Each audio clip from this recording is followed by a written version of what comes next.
يعني شوف انا جايبها لك منين، من القاع لما كنت قاعد كده بالشبشب الزنوبه، ومصورينك فيه، وواحد غفلك وانت بتتكلم على طارق حامد وعمال تشتم فيه وتسب فيه وبتاع، راح التاني ايه، مصورك يا معلم الفيديو ومطلعك على النت. الله يسامحه، والله العظيم الله يسامحه. شرمها. فاكرين قصة الست جارتكو بتاعت المصطبة دي، القصة اللي انا حكيتها لكم قبل كده؟ يلا عشان جت تاني. الفساد بالفساد بقى، نقول بما يرضي الله. احنا ما بنخافش من حاجه، خلي بالكم.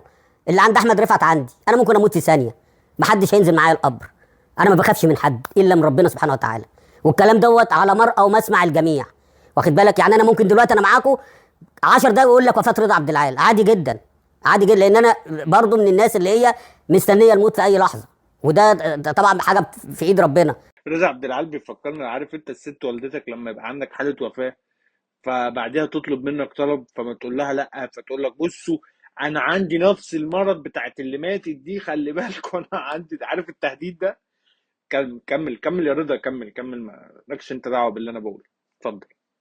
لان انا تعبان برضو، انا مش هقول لك ان انا سليم، انا تعبان، بس نقول كلمه حق قبل ما ربنا ياخدنا. لان اللي بيرزق هو ربنا، واللي بيقبض الارواح هو ربنا. البشر ده انتوا خايفين منهم ليه؟ كلهم ما يسووش، والله كلهم ما يسووا. بلاش المحلسه وبلاش النفاق اللي حصل ده، واللي بيحصل ده. وعشان الكراسي، كراسه ايه؟ ده انتوا لازم بعد وقت احمد رفعت دي الدنيا كلها تتقلب وتشوفوا الفساد جاي منين. طب ما تريح نفسك يا رضا، يعني انت ايه، جربت مره تريح نفسك كده؟ ما انت ما شاء الله قناه تين شغال، ام بي سي مصر شغال، يوتيوب شغال، فيسبوك بلاقيك، تيك توك موجود.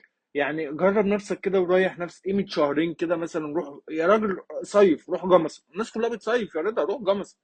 اقسم بالله يا رضا احنا بنتعاير بيك، يعني احنا في الكورة الناس بره بتضحك علينا كده بيك، باللي انت استريح يا سيدي، احنا فسد، استريح انت، رايح دماغك يا عم مننا، احنا يا عم عالم فسد. استريح انت بقى وريح نفسك كده، ورايح عضلات القلب اللي انت بتقول عليها ان انت تعبان، وريحها شويه، فكر كده تستريح. ما هو طب اقول لك على حاجه، فكر تستريح لمصلحه الكوره، يعني انت فكر تدي مجال لناس مش كفتاجيه زيك.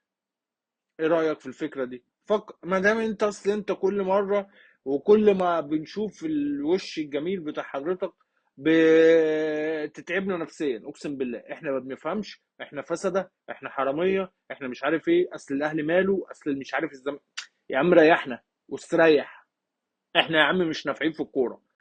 ايه رايك؟ ايه رايك؟ احنا يابا مش نافعين في الكوره، استريح بقى. يعني انت استريح، استريح مننا يا عم، احنا ناس مزعجه، مقرفين. يعني الناس بتوع الكوره في حياتنا دول في الدوري بتاعنا وافريقيا والتاجيلات بتاعت احنا ناس يا عم مقرفه، والزمالك مش عارف ماله وبتاع، مش حلوين احنا. انت راجل تعبان، انت بتقول ان انا تعبان وبتاع، وممكن يحصل لك لا قدر الله طبعا بعد عمر طويل، وربنا يحفظك لاولادك يعني، لكن انت جاي بتهددنا، معرفش بتهددنا ليه الحقيقه، يعني انت افضلك علينا ايه عشان انت جاي تهددنا بيها؟ انت طالع على اليوتيوب بتهددنا ان انت ممكن يحصل لك زي ما حصل للمرحوم احمد رفعت. احنا جو الامهات ده والله مش علينا يعني، فاهم؟ فاستريح وريحنا. ما انا مش هقول الله يسامح احمد ابراهيم فايق ولا الله يسامح خالد الغندور، والله العظيم انا هقول الله يسامح اللي صورك فيديو ساعة ما كنت بتشتم طارق حامد. ايه رايك؟ يعني شوف انا جايبها لك منين، من القاع لما كنت قاعد كده بالشبشب الزنوبه، ومصورينك فيه، وواحد غفلك وانت بتتكلم على طارق حامد وعمال تشتم فيه وتسب فيه وبتاع، راح التاني ايه، مصورك يا معلم الفيديو ومطلعك على النت. الله يسامحه، والله العظيم الله يسامحه. ولا ابراهيم فايق، ما هو ابراهيم فايق ركب اللقطه، خالد الغندور ركب اللقطه، لكن اللي عمل اللقطه هو اللي صورك. الله يسامح طارق حامد، واللي خلى طارق حامد يلعب كوره علشان حضرتك تيجي في يوم من الايام تشتم طارق حامد وتبقى موجود في حياتنا، وصاحب الطله الفظيعه اللي احنا بنشوفها في كل برنامج وكل في التلفزيون وكل استريح يابا، حاول كده والله تستريح، استريح من يا عم، احنا مزعجين. ما انا اقول لك اصل احنا بنتعاير بيك والله، انت وحد تاني في مجال الفن، واحده كباره كده معروفه، بدون ذكر اسماء، انت في الكوره وهي في الفن، فهي استريح. انت بقى عليك انك انت يا عم راجل في الخمسينات دلوقتي، اطلع لك كده جمصة يومين ثلاثة واستريح.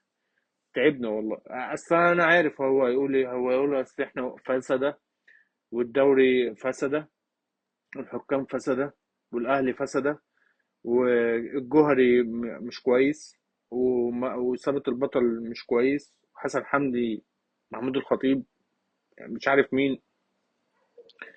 فاستريح، استريح بقى، استريح بقى يا اخي بقى مننا بقى يا اخي بقى، وخلينا نستريح احنا كمان. الله يخرب بيت الكفتاجيه.